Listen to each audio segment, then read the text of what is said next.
Le Havning, ça peut aider tout le monde. Le Havning, c'est une méthode qui permet d'aller désinstaller des traumas, que ça soit au niveau du cerveau, mais que ça soit au niveau cellulaire de notre corps, pour permettre d'avancer dans notre vie. Souvent, on a des blocages. Alors, des fois, on sait vraiment pourquoi il est là, ce blocage, on sait à quoi il est dû, mais des fois, on ignore totalement. Dans la technique du Havning, moi, j'ai des outils d'hypnose dedans aussi. Donc, c'est pour ça qu'il y a un lien entre les deux. Je vais raconter une histoire avec une cliente. Elle était venue, elle me dit, j'ai la phobie des chiens, mais des gros chiens. On regarde ça et on travaille dessus. Ça n'a pas bougé. Ça a pas descendu et tout, alors qu'elle avait un petit bichon qui s'était fait égorger par un gros chien. Donc elle l'avait traumatisé ça en elle, et ça créait une somatisation. Mais ça n'a pas bougé. J'ai fait ma séance et tout, ça n'a pas bougé. Elle me parle, j'avais retenu le mot que le chien l'avait égorgé, et puis elle me parle dans sa vie, avec des êtres humains au niveau familial, il y a eu ce côté-là. Donc je fais une séance là-dessus, puis je la revois une troisième fois. Et la troisième fois, je lui dis, vous êtes sûr qu'il n'y a pas un autre événement? Parce que ce qui est important dans le Havning, c'est aller chercher le premier événement où tu as ressenti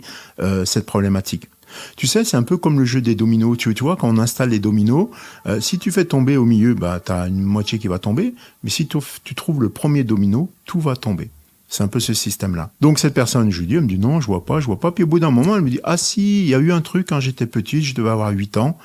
Et j'avais un cocker à l'époque, je prenais mon cocker, et puis à un moment donné, il y avait une voie sans issue, on fait demi-tour, on rentre, et je me trouve nez à nez avec un berger allemand qui montrait les dents, qui grognait, il était seul, le chien. Mon chien a eu peur, il s'est mis entre mes jambes, et moi, j'étais pas fier, j'avais très peur, elle me dit. Donc on est parti là-dessus. Elle me rajoute, elle me dit, ouais, mais ça, c'est passé, c'était complètement la source. Donc là, on a réduit ça.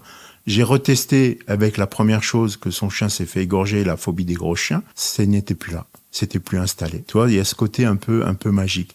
Il faut trouver la bonne ficelle, en fait, à tirer, quoi.